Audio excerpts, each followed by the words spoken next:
दोस्तों, कालिंजर किला भारत के सबसे विशाल और अपराजय किलों में से एक माना जाता है। कालिंजर किला भारतीय राज्य उत्तर प्रदेश के बांदा जिले में स्थित एक दुर्ग है। बुंदेलखंड क्षेत्र में विंध्य पर्वत पर स्थित यह दुर्ग विश्व धरोहर स्थल खजुराहो से 97.7 किमी दूर है। इसे भारत के सबसे विशाल और अपराजय दुर्गों में गिना जाता है। इस किले में कई प्राचीन मंदिर हैं, जो कई मंदिर 3वीं से 5वीं सदी गुप्त काल की हैं।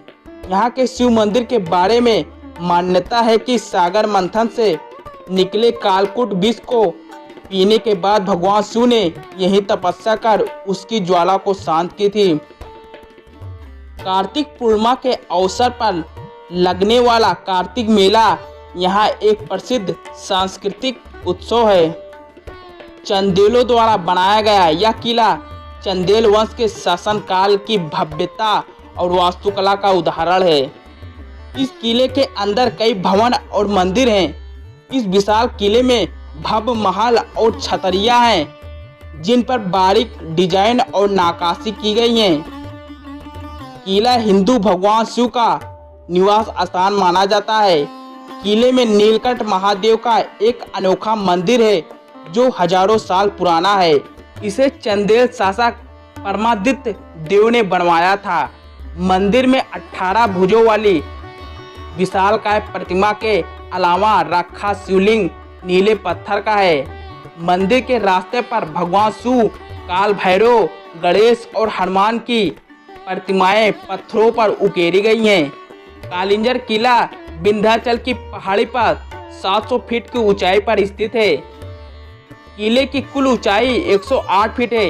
इसकी दीवारें चौड़ी और ऊंची हैं। कालिंजर किले के अंदर ही पाषाण द्वारा निर्मित एक सैया और तकिया है। इसे सीता सेज कहते हैं। कथाओं के अनुसार इसे सीता का विश्राम स्थल कहा जाता है। यहाँ पर तीर्थ यात्रियों के आलेख हैं। एक जलकुंड है जो सीता कुंड कहलाता है। कालिंजर को सतयुग का हिस्सा बताया जाता है। इसे अलग अलग काल में कई नामों से पुकारा जाता रहा है। सतयुग में इसे कीर्ति नगर, त्रेता युग में मध्यगढ़ और द्वापर युग में सिंहगढ़ के नाम से जाना जाता था। वहीं कलयुग में इसे कालिंजर के नाम से पुकारा जाता है। कालिंजर का ऐतिहासिक काल शुरू हुआ 15वीं शताब्दी तक। इस किले पर चंदेल राजाओं ने सबसे ज्यादा 600 सालों तक शासन किया। इस पर कई राजवंशों ने शासन किया, जिनमें गुप्तवर्धन वंश, चंदेल, रीवा के सोलंकी, मुगल और मराठा शामिल हैं। कालिंजर का किला पर महमूद गजनी, कुतुबुद्दीन ऐबक, शेरशाह सूरी और हुमायूं आदि ने आक्रमण किए, लेकिन इस पर विजय पाने में असफल रहे। कालिंजर विजय अभियान में ही तोप का गोला लगने से शेरशाह की मृत्यु हो गई और कालिंजर पर उसका कब्जा अधूरा हो गया।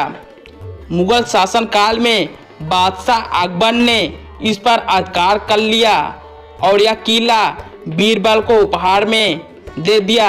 इसके बाद छत्रसाल बुंदेलों ने मुगलों से बुंदेलखंड को आज़ाद कराया।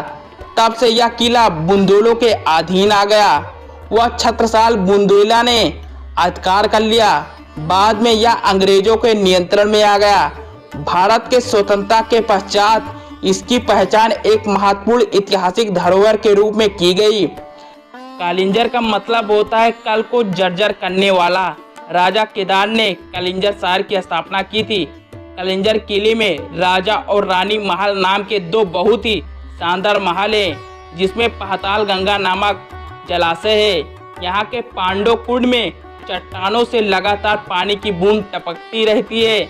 ऐसा कहते हैं इसके नीचे से पाताल गंगा बहती हैं, जो इस कुंड को भरने का काम करती हैं। यह झरना कभी नहीं सूखता, भले ही इलाके में सूखा पड़ा हो, जिससे यह पहेली बनी हुई है।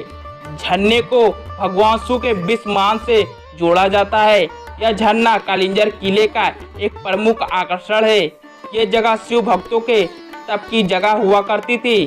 कालिंजर किले में मृगधारा एक प्रसिद्ध जल स्रोत है, जो किले के दक्षिण भाग में शिलाखंड पर स्थित है। जहां हिरणों का सुंदर अंकन किया गया है। मृगधारा एक ऐसा स्रोत है जहां हमेशा पानी बहता रहता है। ऐसी मान्यता है कि मृगधारा में पिंडदान करने से अधूरे काम पूरे हो जाते हैं और किले के अंदर स्थित शिवलिंग से लगातार पानी गिरता रहता है, जो एक रहस्य बना हुआ है। किले में अद्भुत गुफाओं के अलावा 7 बड़े दरवाजे भी हैं। सिंह द्वार, गणेश द्वार, चंडी द्वार, बुद्धगढ़ द्वार, हनुमान द्वार, लाल द्वार, नेमी द्वार। किले के अंदर चट्टानों को काटकर काल भैरव देवी देवताओं की चित्र बनाए गए हैं। अगर आप महादेव के भक्त हैं तो कमेंट में हर हर महादेव लिख के हमारे YouTube चैनल को सब्सक्राइब जरूर कर लें। धन्यवाद दोस्तों।